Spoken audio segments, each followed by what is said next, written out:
ყვილია ყველა პიროვნული განვითარება, რომელიც გაშორებს ღმერთს და წერტილი.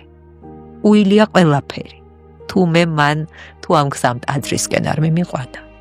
მათ შორის ფსიქოლოგიაც არის ყვილი და ყოველთვის იცი რას გულისხმობ მე. და რა ვიცი ფსიქოთერაპევტი.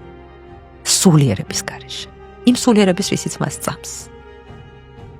არის მიტოვებული. ნუ რა მე თვითონ განმარტება გეუბნება ფსიქოლოგია რაც არის გეუბნება რომ ეს არის მეცნიერება სულზე სხვა რამის ხარ გეუბნება დასახელება. არის ძალიან ბევრი რამ შეიცვა.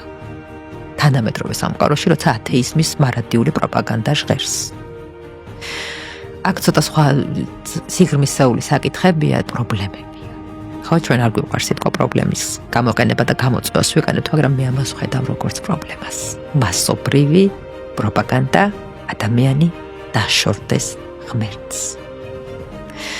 და უზნაძე იყო ზუსტად ის ავტორი, რომელსაც ნაგულისხმე ვიყავს ღმერთი ყველა სიტყვაში, ისე რომ არც ერთ სიტყვაში არც ერთი სიტყვა არ წერია ღმერთზე. თუ პიროვნული განვითარების გზა დამოუკიდებლად მიდის და არ ეხმარება შენ სულიერად განგავითაროს, ამ გზას არ აქვს გული, როგორც კასტანე დაიწყო და განწირული ხარ.